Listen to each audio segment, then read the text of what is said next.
아유, 너무 좋습니다. 좋죠? 네, 아유. 저 마치 뮤지컬 공연에 온 것처럼 네, 굉장히 신나는 찬양 감사합니다. 어, 제가 오늘 말씀을 준비하면서요. 사실 서론 부분, 이제 원고를 작성할 때 서론 부분에서 굉장히 오랜 시간이 걸렸습니다. 보통 저는요, 서론을 준비할 때 가장 마지막에 작성을 하는데, 뭐 대부분의 많은 사람들이 그렇듯이 작성하는데, 아무래도 설교에서 가장 중요한 부분이라고 생각하기 때문에 그런 것 같습니다. 며칠간 고민하면서 딱히 그런 별다른 아이디어가 생각나지 않아서 기도하면서 고민하고 있을 때 다행히도 하나님께서 한 가지 에피소드를 생각나게 해주셔서 이렇게 오늘 설교의 서론에 집어넣게 되었습니다. 이건 제가 주님의 교회에 처음 부임하고 얼마 안 돼서 일어난 일인데요. 제가 처음 우리 교회에 왔을 때 저는 아는 어른분들이 거의 없었습니다. 네, 그래서 교회에서 만나는 분들마다 제가 이제 처음 뵙는 분들이라서 인사한다고 항상 이제 걸어 다닐 때나 어쩔 때나 고개가 한 반쯤 이렇게 꺾여 있고 등은 항상 이렇게 반쯤 숙여 있는 그리고 다녔었던 것 같습니다. 하루는요, 제가 이제 몇몇 어른분들하고 친교실에서 이제 식사를 할 기회가 있어서 같이 식사를 하고 있는데 제 맞은편에 앉아 계셨던 어떤 한 집사님께서 저에게 활짝 웃으시면서 이렇게 말씀하셨습니다. 아이고, 이은주 전도사님 반갑습니다. 근데 전도사님은 고생 하나 안 하신 얼굴이네요. 이렇게 활짝 웃으시면서 말씀하셨습니다. 순간 저는요, 이걸 내가 고맙다고 해야 되나 아니면은 기분 나빠해야 하는 건가, 네, 이런 생각이 들어가지고 헷갈려서 아무 말도 못하고 그냥 밥만 먹었던 기억이 있습니다. 제가 아무 반응이 없으니까 그분도 좀 이게 적잖이 당황하셨는지 같이 그냥 서로 쳐다보지 않고 밥만 먹었던 그런 기억이 납니다. 제가 또 그분의 프라이버시를 위해서 제가 실명 거론은 하지 않도록 하겠습니다. 아무튼요, 저는 제 나름대로 꽤나 많은 고난들을 헤쳐왔다고 생각했는데요. 아직 얼굴에 그게 크게 나타나지 않은 것 보면 아무래도 앞으로 제가 겪어야 할 고난들이 참 많은 것 같다라는 생각을 했습니다. 여러분, 우리는 살면서 정말로 많은 고난들을 마주하게 됩니다. 짧다면 짧은 우리네 인생이지만 그 안에서 정말로 다채로운 또 각양각색의 고난들을 우리는 마주하게 됩니다. 육신의 고난이 있겠고요. 또한 심적인 고난이 있겠고요. 어떤 그런 정신적 고난 등등 종류별로 찾아오는 다양한 고난 가운데 우리는 항상 노출되어 있습니다. 사람들이 우리를 힘들게 할 때가 있고요. 때론 환경이나 상황이 우리를 고난 가운데로 빠지게 할 때가 있습니다. 이 세상 모든 사람들이 적어도 살면서 단 한 번쯤은 고난으로 받아들여지는 경험을 할 수밖에 없듯이 이 고난이란 부분은 우리가 우리의 삶에서 통제할 수 없는 영역 중에 하나인 것 같습니다. 물론 이러한 고난들을 다양한 방법으로, 다양한 모양으로, 모습으로 다가오는 이러한 고난들을 최소화하거나 아니면 어려움에 반응하는 우리의 감정을 무미건조하고 메말라 버리듯 만들 수는 있습니다만 그것이 궁극적으로 삶에 미치는 고난의 문제를 해결해 주지는 못하는 것을 우리는 볼 수 있습니다. 또 우리는요, 삶이 주는 고난들을 자신만의 방법대로 대처하기도 합니다. 기분 전환을 위해서 초콜릿을 먹기도 하고요. 잠시 그 고난에 대해서 잊기 위해서 드라마나 영화를 꽤 긴 시간 동안 보기도 하고요. 또 고난이 오는 것이 싫어서 삶을 굉장히 무미건조하고 수동적으로 만들어서 살아가기도 합니다. 하지만 이러한 많은 방법들 중에서 몇몇 분들은 마치 오늘 본문이 이야기하고 있는 예수님처럼 고난을 받고 묵묵히 참아내는 분들이 계십니다. 그 중에는요, 정말로 예수님을 닮아서 모든 것을 초월하신 그런 분들이 있는 반면에 반대로 성향 자체가 자신의 감정을 잘 표현하지 못하고 다른 이들의 눈치를 살피면서 안 좋은 일들에 대해서는 자기 마음에 꾹꾹 눌러 담기만 하는 사람들이 또 있습니다. 전자는 아주 훌륭하신 사람들이지만 후자는 삶이 상당히 고단한 그런 사람들입니다. 여러분께 조그마한 격려의 말씀을 드리자면 제가 바로 그 후자인 인생이 피곤한 그런 사람입니다. 저는요, 남의 평가나 그런 어떤 시선에 굉장히 약한 사람입니다. 이런 사람을요, 소위 착한 아이 컴플렉스에 걸린 사람 혹은 착한 사람 신드롬이 있는 사람이라고 표현하기도 하는데요. 저는 조금 가까이 지내는 사람과의 관계가 틀어졌을 때나 이렇게 사이가 안 좋아졌을 때 굉장히 힘들어하고 혹시나 또 말 생길까봐 매사에 적극적이지 않으며 누군가가 강하게 자기 주장을 저한테 어필을 하게 되면 바로 수동적으로 변해버리기도 하는 그러한 성향을 가지고 있습니다. 또 이렇게 안 좋은 일들이 제 삶에 이렇게 일어날 때 아주 심각한 것이 아닌 이상 그냥 제가 참고 눌러 담아버리는 나 하나 손해보고 말지 라는 생각을 자주 갖는 정신건강에 아주 해로운 그런 성향들을 가지고 있습니다. 물론 이러한 성향으로 인해서 주변의 사람들이 많이 모이기도 하고요. 가끔 제가 받기에는 너무나도 황송한 그런 칭찬들을 받기도 합니다만 그래도 이러한 삶은 심적으로 너무나도 고단한 삶 같다는 생각이 듭니다. 자, 그렇다면요. 제가 방금 말씀드렸던 고난을 참아내는 사람들에 대하여 본문이 어떻게 이야기하고 있는지 한번 살펴보도록 하겠습니다. 다 함께 본문 19절 함께 읽도록 하겠습니다. 부당하게 고난을 받아도 하나님을 생각함으로 슬픔을 참으면 이는 아름다우나. 아멘. 많은 사람들은 자라오면서 받은 거절감이나 소외됨에 대한 상처 때문에 비교적 낮은 자존감을 가지고 살아갑니다. 이러한 사람들은 본인이 하등한 위치에 있고 남들보다 하등한 존재라고 여기기 때문에 누군가와의 의견에 있어 부딪히게 되거나 대치되는 상황에 오게 되면 수동적으로 변하거나 자신이 갖고 있는 주장을 빨리 포기하기도 합니다. 그리고 그들은 그냥 자기 자신이 모든 것을 눌러 담고 참음으로써 이러한 상황이 빨리 그냥 지나가도록 하기도 합니다. 왜냐하면 이들에게는 사람들에게 받는 그런 거절감에 대한 그 상처가 그 무엇보다도 아프기 때문입니다. 그래서 이러한 사람들을요, 영어로는요, crowd pleaser라고 하고요, 직역을 하자면 군중을 기쁘게 하는 자라고 표현하기도 합니다. 하지만 저희 방금 읽었던 19절이 이야기하고 있는 슬픔을 참는 것은 무조건적으로 그냥 참는 것이 아닙니다. 내가 크라우드 플리저이기 때문에 그냥 참는 것이 아니라고 성경은 이야기하고 있는 것입니다. 19절에는 하나님을 생각함으로 라는 말이 앞에 붙습니다. 우리가 부당하게 고난이나 시련을 받을 때 그것을 참는 동기가 중요하다라고 지금 성경은 이야기하고 있는 것입니다.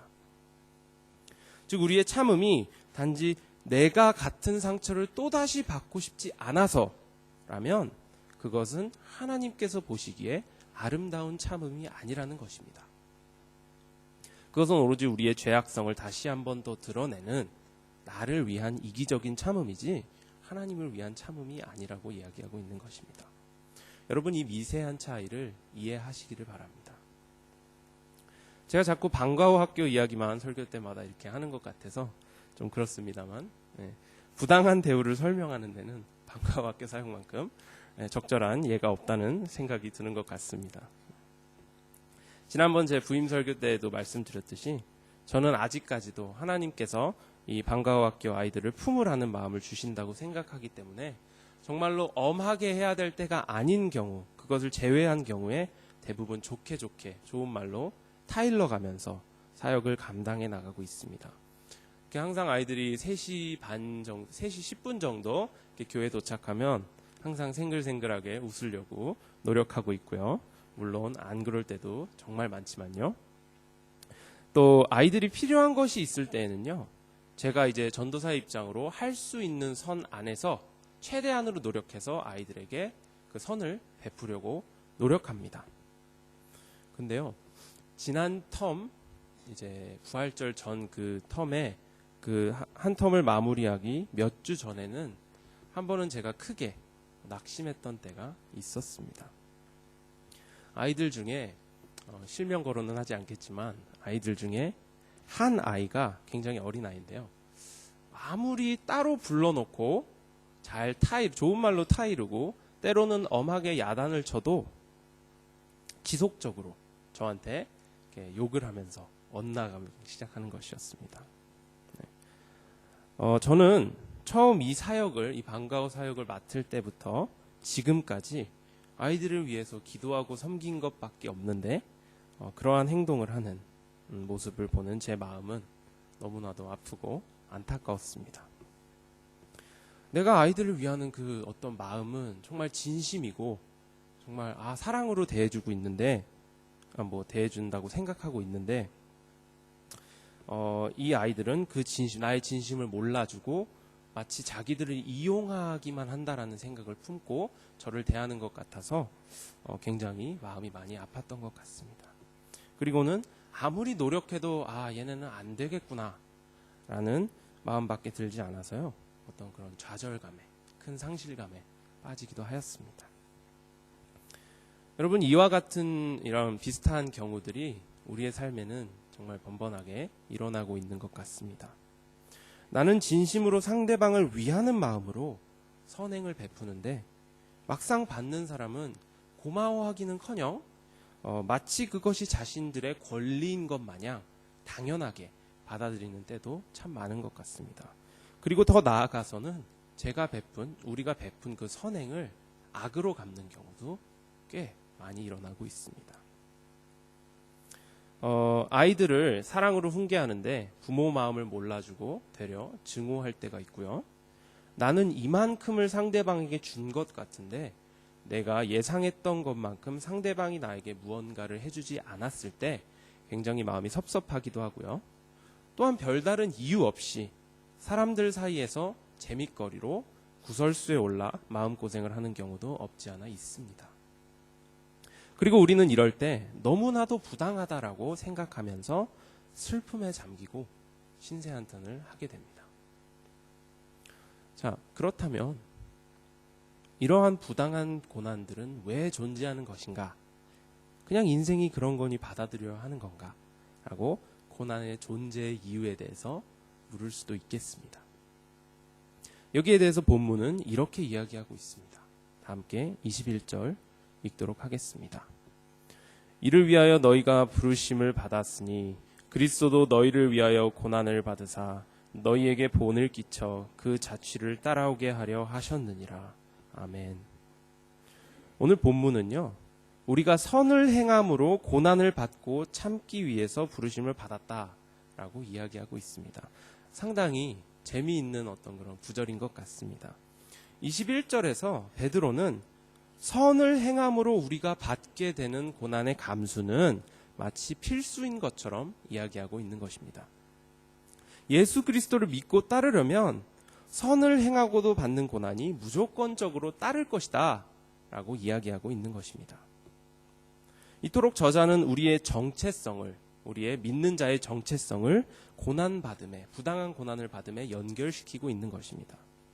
세상이 보았을 때 이러한 이유들 때문에 우리 어떤 그런 기독교는 참으로 매력 없는 종교가 아닌가라고 생각이 들 수도 있겠습니다. 그래서 만약 여러분 주변에 교회에 관심을 갖고 계시는 믿지 않으시는 분들이 계신다면 이 구절은 가급적이면 피할 수 있도록 여러분들께서 도와주시기를 바랍니다. 네. 여러분, 우리는 부당한 고난을 감당해내기 위해서 부르심을 받았습니다. 하나님을 생각하고 또 그가 주신 천국 소망을 바라보며 참아내도록 부르심을 받았다라는 것입니다. 너무나 많은 경우에 우리는 부르심이란 것을 직업적인 부분으로만 생각합니다. 그래서 우리는 이렇게 얘기하죠. 나에 대한 부르심은 사업가이다. 하나님께서 나를 부르신 것은 의사가 되라고 부르셨다. 나는 목사 혹은 선교사로 부르심을 받았다. 라고 우리의 부르심을 직업에만 연결시키는 경우가 참 많은 것 같습니다. 물론 우리는 부르심을 그렇게 받아들일 수 있고요. 이것이 뭐 나쁘다라고 얘기하는 것은 아닙니다. 하지만 본문은 너무나도 명확하게 우리의 정체성과 부당한 고난을 연결시키고 있는 것입니다. 그래서 결론적으로 우리가 살면서 마주하는 선을 행하고도 받는 고난들이 존재하는 이유는 우리 예수님을 믿는 자들은 그의 발자취를 따라가야 하기 때문이다 라고 이야기할 수 있는 것입니다. 이토록 성경은 부당한 고난의 이유를 우리의 정체성과 항상 연관시킵니다. 자, 그렇다면요, 여기서 한번 짚고 넘어가야 할 것이 있겠습니다. 부당한 고난이 우리 믿는 자들의 삶의 필수적인 요소이고 피할 수 없는 것이라면 우리가 그 고난을 대하는 자세는 과연 어떠하여야 하는가? 그냥 세상 사람들이 대처하는 것 같이 행동하면 되는가? 라고 물어봤을 때 우리는 다시 이 베드로전서 3장 16절로 돌아가서 우리 성경의 말씀을 따라야 할 것입니다. 같이 베드로전서 3장 16절 읽도록 하겠습니다. 선한 양심을 가지라. 이는 그리스도 안에 있는 너희의 선행을 욕하는 자들로 그 비방하는 일에 부끄러움을 당하게 하려 함이라. 아멘. 여러분, 하나님 나라의 법은 역설적인 것이 굉장히 많은 것 같습니다.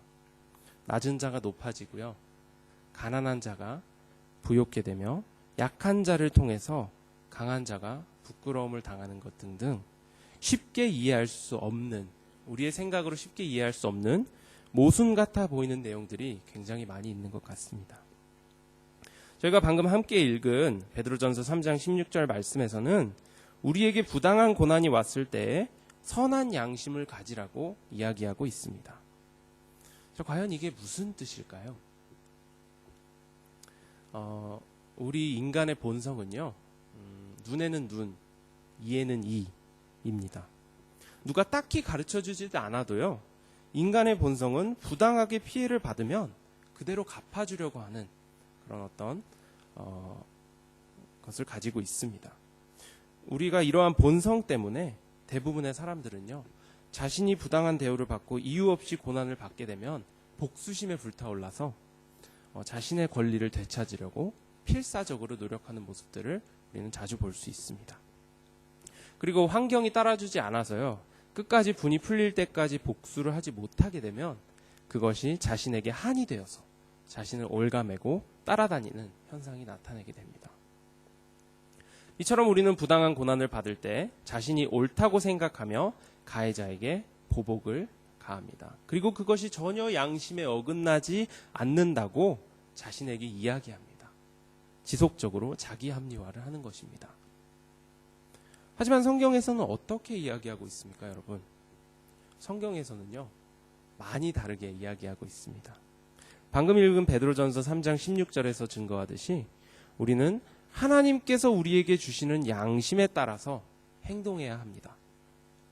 그냥 우리의 생각의 잣대로, 또한 우리가 이해하고 있는 그런 어떤 우리만의 도덕적 기준만으로 행동하지 않고요, 오로지 하나님의 말씀을 토대로 우리의 양심을 들여다보면서 행동해야 한다는 것입니다. 하나님을 믿고 따르다 보면요, 예전에는 그냥 지나쳤던 그런 어떤 가벼운 죄악들이 어느샌가부터 나에게 부담으로 다가올 때가 있습니다. 예를 들자면요, 이전에는 누군가가 이렇게 지독하게 미워서 거들떠도 안 보다가 하나님의 말씀을 묵상하며 삶이 변화되기 시작하면서 그 미운 사람을 마주칠 때마다 마음 안에 내가 이러면 안 되는데, 내가 저 사람 저렇게 미워하면 안 되는데 라는 양심의 가책을 느끼기 시작하는 경우가 있습니다. 이것을 우리는 거룩한 부담감이라고 표현하기도 합니다. 이처럼 우리는 고난을 대할 때 항상 그리스도를 생각하면서 말씀이 기준이 되는 선한 양심을 가져야 하는 것입니다. 그리고 우리의 죄성이 이야기하고 있는 것들을 억누르면서 우리 양심에 더 귀 기울이면서 살아가야 한다는 것입니다. 자, 그렇다면요, 이러한 부당한 고난들이 올 때 우리가 하나님과 우리의 양심을 생각하며 참고 견디기만 하면 됩니까? 그럼 화병 나서 죽는 것 아닙니까? 라고 생각하시는 분들이 분명히 계실 것입니다. 네, 맞습니다. 참고 견디기만 하면요, 분명히 우리는 화병이 나서 미쳐버릴 것입니다. 왜냐하면 인간은 너무나도 연약하고 유한하기 때문에 제가 아까 말씀드린 대로 우리의 힘으로 참아내기만 한다면 분명히 우리 안에 어떻게 할 수 없는 한이라는 것이 생겨버릴 것입니다. 그래서 이 부분에 대해서 성경은 한 가지 방법을 제안합니다. 다 같이 본문 23절 읽도록 하겠습니다. 욕을 당하시되 맞대어 욕하지 아니하시고 고난을 당하시되 위협하지 아니하시고 오직 공의로 심판하시는 이에게 부탁하시며. 아멘. 여러분, 우리는 하나님의 형상을 닮아 지어진 존재입니다. 그래서 존재함에 있어서 이 관계성이란 부분이 굉장히 큰 부분을 차지하고 있습니다. 우리는 살아가면서 사람들과의 관계를 항상 맺어야 하고요, 또 하나님과의 관계가 절실히 필요한 존재입니다. 그래서 하나님께서는 우리를 위해서 우리에게 기도라는 정말 좋은 툴을 허락하신 것입니다. 본문에는요, 예수님께서 부당한 고난을 받으셨을 때 하셨던 일을 기록하고 있습니다.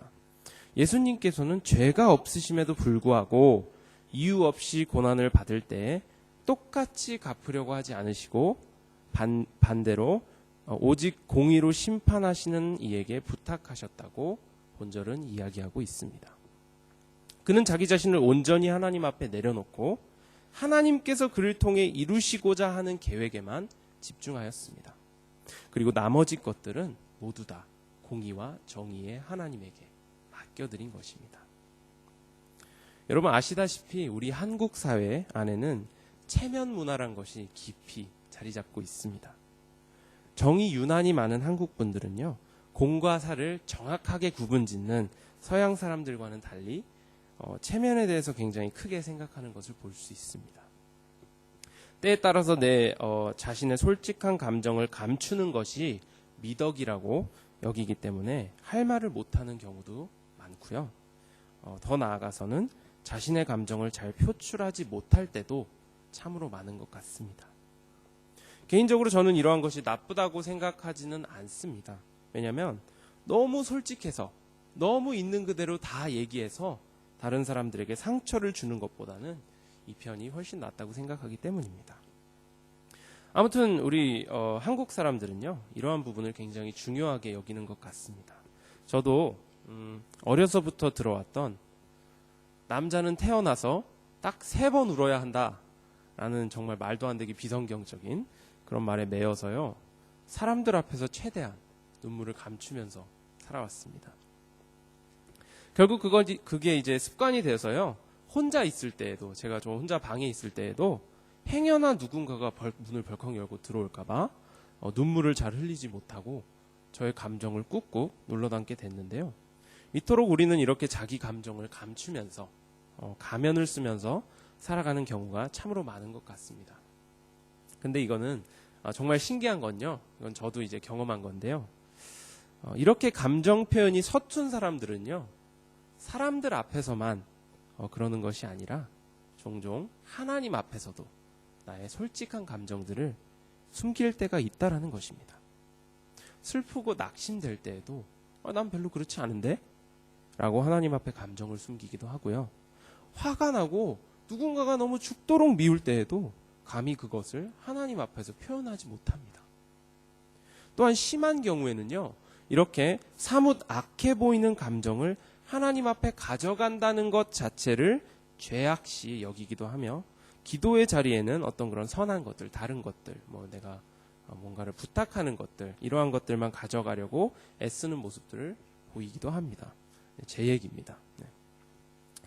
여러분, 우리는 하나님을 잘못 이해하고 있을 때가 참으로 많은 것 같습니다.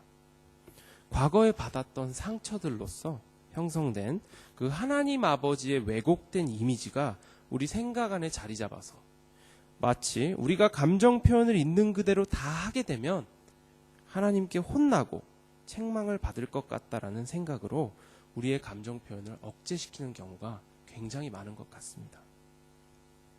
우리 안에 있는 하나님에 대한 잘못된 인식이 우리와 하나님 사이를 더 친밀하게 하지 못하게 하고, 가로막고 있다라는 것입니다. 여러분 어떻게 어느 정도 공감이 되십니까? 공감이 되실지 안 되실지 저는 잘 모르겠지만 공감하시는 분들을 위해서 저는 오늘 이 시간을 통해서 이러한 말씀을 드리고 싶습니다. 여러분 우리의 하나님은요 한없이 넓으시고 너무나도 선하신 아버지이십니다. 우리가 어떠한 감정을 가지고 우리 주 하나님 아버지 앞에 나아온들 하나님께서는 우리를 말없이 두 팔로 꼭 안아주시고 보듬어 주십니다. 우리의 아픔과 슬픔, 부당한 대우를 받아서 너무나도 억울한 우리의 심정 다 이해하시고 함께 눈물을 흘려주신다라는 얘기입니다. 그리고요, 전혀 책망하지 않으시고요, 우리를 말로 다할 수 없는 위로로 다시 한번 일으키십니다. 우리의 하나님께서는요, 우리의 마음속 깊은 곳까지도 감찰하시는 분임을 우리는 항상 기억해야 할 것입니다. 그렇기 때문에 우리는 우리가 느끼는 감정을 있는 그대로 하나님께 토로해놓고 표현할 수 있어야 하는 것입니다. 다윗 왕이 그랬던 것처럼 우리는 슬플 때나 기쁠 때나 화가 날 때나 낙심될 때나 혹은 누군가가 죽도록 미울 때나 하나님 앞에 진실된 모습으로 우리가 가지고 있는 모든 문제들을 있는 그대로 가져가야 한다는 것입니다. 그리고 모든 것을 쏟아놓고 나서요, 그것에 대한 심판과 보응은 공의와 정의인 하나님에게 맡겨놓아야 한다는 것입니다. 우리는 본문에서 이야기하고 있는 예수님께서 그러신 것 같이 하나님의 정의로우심을 토대로 악인을 심판하실 것을 믿고 신뢰하면서 나아가야 하는 것입니다. 오늘 말씀은요, 갈라디아서 6장 9절로 맺고 싶습니다. 다 같이 읽도록 하겠습니다. 우리가 선을 행하되 낙심하지 말지니 포기하지 아니하면 때가 이름에 거두리라. 아멘. 여러분, 선하신 하나님을 신뢰하십시다.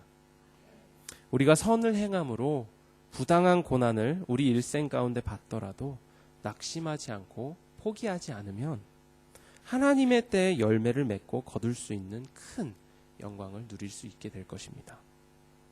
행여나 우리가 거두는 것이 이 땅에서의 어떤 그런 눈에 보이거나 우리가 만질 수 있고 느낄 수 있는 그런 이 땅에서의 열매가 아니더라도 우리는 선하신 하나님께서 우리에게 쌓아두시는 그 하늘나라의 상급들을 생각하면서 위로받고 그 소망을 가지고 나아가야 하는 것입니다.